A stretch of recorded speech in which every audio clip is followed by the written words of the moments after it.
In this quick video, I'll teach you how to create your first Lambda function, how to call other AWS services, and how to expose your Lambda function to the internet through HTTP requests. And really, this is all you need to start building projects with. Timestamps are in the description. Let's get started. First thing we want to do is we want to go to AWS Lambda and click Create Function. Now there are three options. With Blueprint, you can use a pre-made Lambda and edit that. With containers, you can use images registered in ECR, but we'll be going with author from scratch, where we'll be starting with nothing. Go ahead and input a name for your function. I'll call mine tutorial lambda. For runtime, I'll be choosing the latest Python runtime. If you don't use Python, stick around since most of the concepts in this video are language agnostic. Leave everything else as is and click Create Function. After waiting a few seconds, you should be redirected here.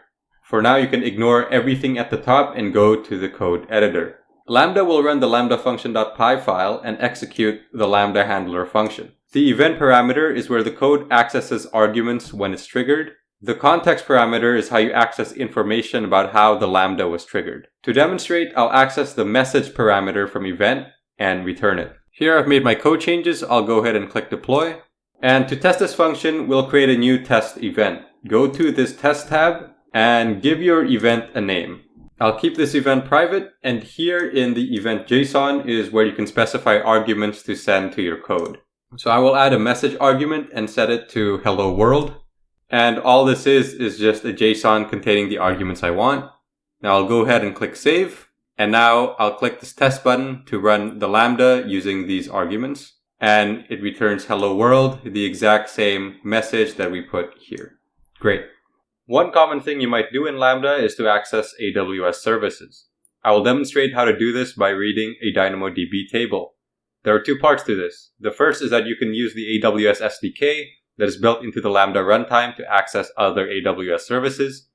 The second is that you need to give your Lambda role the correct permissions to do so. So let's say I want to read this DynamoDB table called test_table from my Lambda function. Now let's head back to our Lambda function. What I'll do is import Boto3, the AWS SDK for Python. For other languages, you can check the docs to see what SDK is built and how they work. I'll add the links to the docs in the description. So I've added this code to read a specific entry in test table. It is the entry with the ID of 0 as a string. And now let's go ahead and deploy this function. And if we click test, we'll see that we get an access denied exception because our Lambda does not have the correct permissions to call DynamoDB. So to fix this, head on over to IAM, click on roles. Now you want to find the role that was created when the Lambda was created. So by default, it will be prefixed with your Lambda name. So ours was tutorial-lambda. And if we type that in, we can see our role here. Let's click on it. Now you want to go ahead and add permissions and click attach policies. So for DynamoDB, I'll just attach this read-only policy. And I'll click Add Permissions. You can create your own policy or choose others for other services, but this will do for now. Now, after we attach the policies, if we head back to our Lambda function and click Test, you can see that it works and we get the response that we wanted by reading the DynamoDB table. If you want to expose your Lambda function to the internet, you can create a function URL and invoke the function through HTTP requests. To do that, go to the Configuration tab and go down to Function URL and click Create Function URL. Now, since this is a basic tutorial, we'll go with auth type of none. And just so you know, if you want to edit course settings, you should make sure that this is ticked. Now go ahead and click Saved. Great, now you have a function URL. Now to see this in action, go ahead and click on the URL here.